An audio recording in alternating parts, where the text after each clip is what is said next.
नमस्कार दोस्तों, स्वागत है आपका ज्ञान सर एजुकेशन ऐप में। यूपी ट्रिपल एससी के एग्जाम्स के, वनडे एग्जाम्स के, एसएससी एग्जाम्स के, पुलिस एग्जाम के, रेलवे एग्जाम के फ्री इनिशिएटिव आपको इसी चैनल में मिलते रहेंगे। चैनल को सब्सक्राइब जरूर कर लीजिएगा और वीडियो को लाइक और शेयर जरूर कर लीजिएगा। और हमारे ऐप ज्ञान सर एजुकेशन ऐप को गूगल प्ले स्टोर से आप इंस्टॉल जरूर कर लीजिएगा। इसमें सारे वनडे के एग्जाम्स के कोर्सेज आपको मिलेंगे बहुत ही कम दामों में।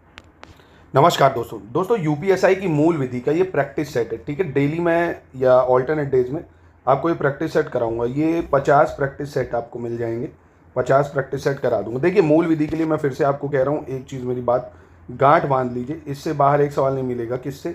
मूल विधि में ये प्रैक्टिस सेट कर लो, 50 प्रैक्टिस सेट, ठीक, प्लस PYQ मूल विधि के जो है मैंने पूरे इस चैनल पर PYQ आपको डाल दिए हैं, जितने अभी तक यूपीएसआई में PYQ पूछे गए हैं ना। प्लेलिस्ट बनी यूपीएसआई मूल विधि PYQ, वो देख डालो। ठीक, ये हो गया। फिर टेस्ट सीरीज लगाओगे, टेस्ट सीरीज लगा लेना। 49 रुपये में ज्ञान सर एजुकेशन ऐप में 30 टेस्ट पढ़े हैं लेटेस्ट एंड पैटर्न के।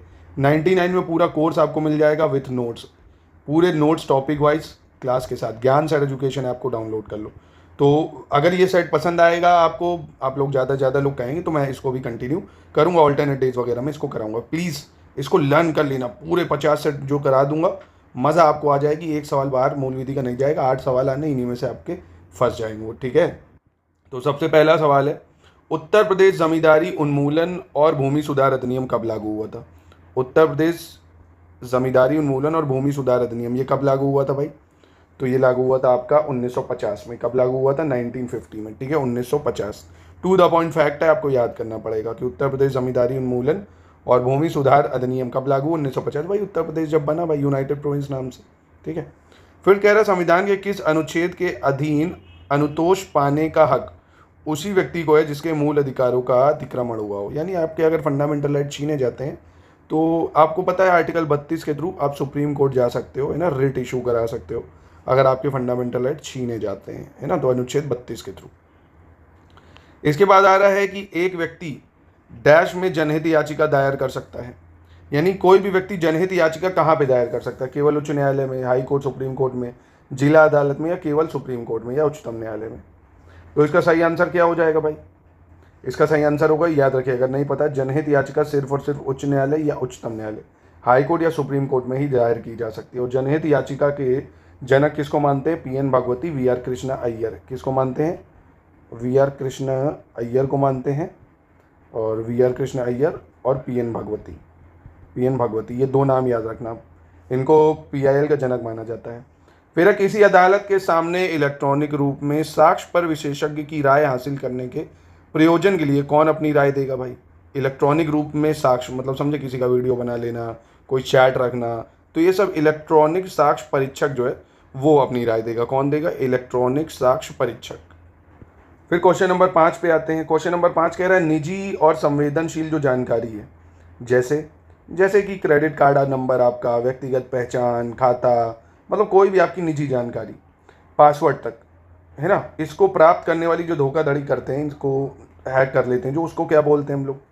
हैकिंग बोलते हैं क्या? नहीं, उसको फिशिंग बोला जाता है। ये वर्ड याद रखना, इस टाइम न्यूज़ में रहते हैं, ये सब पूछे जा सकते हैं। अगर कोई आपका क्रेडिट कार्ड, व्यक्तिगत पहचान, ये सब प्राप्त करने की कोशिश करता है, बहुत ही क्रिटिकल इन्फॉर्मेशन, तो उसको फिशिंग बोला जाता है। क्या बोला जाता है? फिशिंग बोला जाता है। ठीक है, फिर कह रहा है वह कौन सा पहला मामला था जो सूचना प्रौद्योगिकी अधिनियम 2000 के अंतर्गत आपराधिक मामले के रूप में सामने आया था? तो पहला मामला जो सूचना प्रौद्योगिकी अधिनियम के अंतर्गत सामने आया वो था कौन? तमिलनाडु राज्य बनाम सुहास कट्टी केस। कौन सा? तमिलनाडु राज्य बनाम सुहास कट्टी केस। ठीक है, इसके बाद कह रहा सूचना तकनीकी की किस धारा में परिचयात्मक चोरी के अपराध का उपबंध है? अब इसका मतलब भी समझ लो। परिचयात्मक चोरी का मतलब क्या होता है? पहचान की चोरी। आपकी पहचान की चोरी मतलब जैसे आपका पासवर्ड चुरा लेना, है ना, आपके इलेक्ट्रॉनिक किसी भी जो हस्ताक्षर हैं, पासवर्ड हैं, पहचान चिन्ह हैं, उनकी बेईमानी करना। तो ये जो है ना, सूचना प्रौद्योगिकी अधिनियम 2000 की धारा 66C के तहत अपराध है। अगर कोई आपका पासवर्ड जो है वो हैक करने की कोशिश करता है तो ये अपराध है धारा 66C के तहत। ठीक है, याद रखना। और कंट्रोलर के कार्यों का वर्णन किस धारा में करा गया है? कंट्रोलर के कार्यों का वर्णन, तो कंट्रोलर के कार्यों का जो वर्णन है ये करा गया है आपके धारा 18 में। कंट्रोलर जो है इसके कार्यों का वर्णन किस में करा है? धारा 18 में करा है। फिर कह रहा सूचना प्रौद्योगिकी अधिनियम जो है 2000, इसकी कोई बात लागू कब नहीं होगी? ठीक है, ये ऑप्शन है। स्थावर संपत्ति में किसी हित के विक्रय के लिए संविदा पर। स्थावर संपत्ति मतलब इमूवेबल प्रॉपर्टी, है ना, जो जैसे अचल संपत्ति कहते हैं, जैसे लैंड हो गई आपकी, है ना, घर है, ये सब। यानी ये संपत्ति अगर आप किसी हित के विक्रय के लिए संविदा पर करते हैं, कॉन्ट्रैक्ट करते हैं, है ना, विक्रय मतलब बेचना, और किसी ऐसे वर्ग के दस्तावेज पर जो केंद्रीय सरकार द्वारा राजपत्र में अधिसूचित किया जाए, तो ये इन दोनों ही में लागू नहीं होगा भाई। सूचना प्रौद्योगिकी है ना, वो तो इलेक्ट्रॉनिक डिवाइसेस के लिए वगैरह होगा, तो यहाँ दोनों ही में लागू नहीं होगा, है ना। चलो क्वेश्चन नंबर 10 देख लो। कह रहा 44 कॉन्स्टिट्यूशन अमेंडमेंट जो एक्ट है 1978, ये इसकी जो धारा है 22 क्लॉज 4, इसमें निरोध की अधिकतम अवधि कितनी करी गई है, जो प्रिवेंटिव डिटेंशन है। तो पहले देखो 3 माह थी, जिसको कम करके इस कॉन्स्टिट्यूशन अमेंडमेंट से 2 माह कर दी गई है। कितनी कर दी गई है? 2 महीने कर दी गई है, ठीक है। इसके बाद कह रहा भारतीय गणराज्य के किस वर्ष में राष्ट्रीय सुरक्षा अधिनियम पारित हुआ था। तो राष्ट्रीय सुरक्षा अधिनियम, नेशनल सिक्योरिटी एक्ट, ये बहुत ज़्यादा इंपॉर्टेंट है, जो कि 1980 में पारित हुआ था। तब भारतीय गणराज्य का कौन सा वर्ष था? तो 31वां वर्ष था भाई। हमने पहला जो गणतंत्र दिवस है वो कब मनाया है? 26 जनवरी 1950 को ही तो मनाया है। भारत आज़ाद 1947 को हो गया, ठीक है, पर हमने गणतंत्र दिवस पहला मनाया 26 जनवरी 1950 को, ठीक है। और राष्ट्रीय सुरक्षा अधिनियम पारित हुआ है कब? 1980 को। ये भी इंपॉर्टेंट है, याद रखना। लोक सेवा के विरुद्ध अभियोजन के मामले में उपधारणा को खंडित करने का भार किस पे होता है? कोई भी लोक सेवक है, उसके विरुद्ध अगर कोई भी अभियोजन चल रहा है तो हमेशा उसको खंडित करने का भार अभियुक्त पर होगा। किस पे होगा? अभियुक्त पर। अब यहाँ पे आपके मन में कोई सवाल ये है कि सर अभियुक्त का मतलब क्या होगा, मुझे नहीं पता है। तो देखो, अभियुक्त वह व्यक्ति होता है जिस पर न्यायालय में किसी भी अपराध का आरोप लगाया जाता है। जैसे मैंने कहा तुमने किसी का मर्डर करा है, तो तुम अभियुक्त हो गए, है ना। तुम क्या हो गए? अभियुक्त हो गए, जिसके विरुद्ध कोई भी कानूनी कार्रवाई चल रही हो। आसान शब्दों में कहें तो अभियुक्त को मुलजिम भी कह सकते हो आप, है ना। इसके बाद भ्रष्टाचार निवारण अधिनियम कब पारित हुआ था? ये भी बहुत इंपॉर्टेंट है, भ्रष्टाचार निवारण अधिनियम। तो ये कब पारित हुआ था? 1988 में। कब पारित हुआ था भ्रष्टाचार निवारण अधिनियम? 1988। फिर कह रहा आयकर अधिनियम जो है, आयकर अधिनियम, इसके तहत एक अत्यधिक यानी सुपर वरिष्ठ नागरिक के रूप में अर्हता प्राप्त करने के लिए कितनी आयु से ऊपर होना चाहिए? मतलब किस वर्ग की आयु के लोगों को वरिष्ठ नागरिक के रूप में आयकर अधिनियम में जगह दी गई है? तो ये दी गई है किस वर्ग के ऊपर? 80 वर्ष से ऊपर, ठीक है भाई। आयकर अधिनियम 1961 में आया था, उसमें यही लिखा हुआ है कि सुपर वरिष्ठ नागरिक मानेंगे 80 वर्ष से ऊपर, ठीक है। तो वर्तमान आयकर अधिनियम जो है लोकसभा द्वारा कब पारित हुआ था? तो लोकसभा द्वारा आयकर अधिनियम कब पारित हुआ है? 1961 में। कब पारित हुआ है? 1961 में। लागू पूछ ले कब हुआ है? तो लागू हुआ है 1962 में, है ना। लागू 1962 में होता है, पारित पूछेगा तो 1961 बताओगे। फिर कह रहा है यदि कोई सूचना का अधिकार यानी आरटीआई आपने डाली, राइट टू इन्फॉर्मेशन एक्ट, आप आवेदक हो मतलब आपने डाली। आवेदक जो है जन सूचना अधिकारी के निर्णय से संतुष्ट अगर नहीं है, भाई आपने अगर किसी चीज़ के लिए आरटीआई डाली, आप उस जो आरटीआई का जवाब मिला आप उससे संतुष्ट नहीं हो, तो क्या उसमें हो सकता है वो देख लो।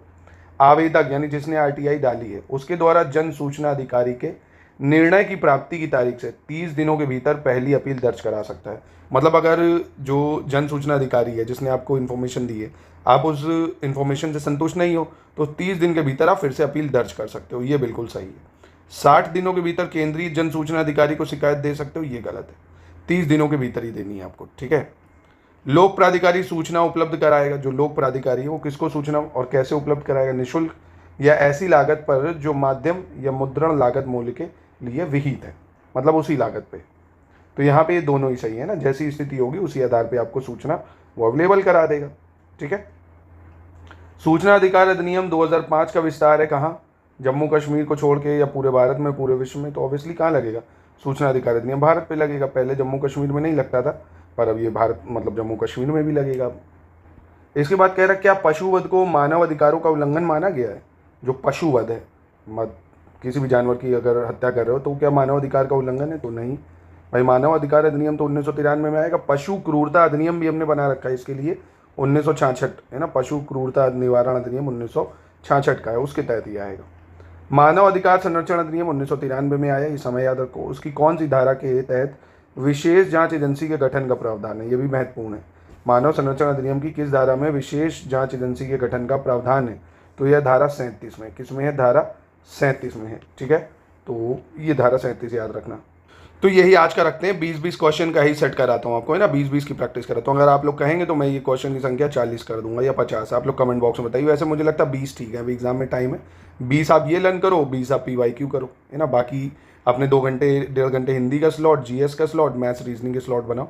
ज्ञान सर एजुकेशन ऐप से हमारे कोर्स को आप ले सकते हैं मात्र 99 रुपीज़ में, ठीक है।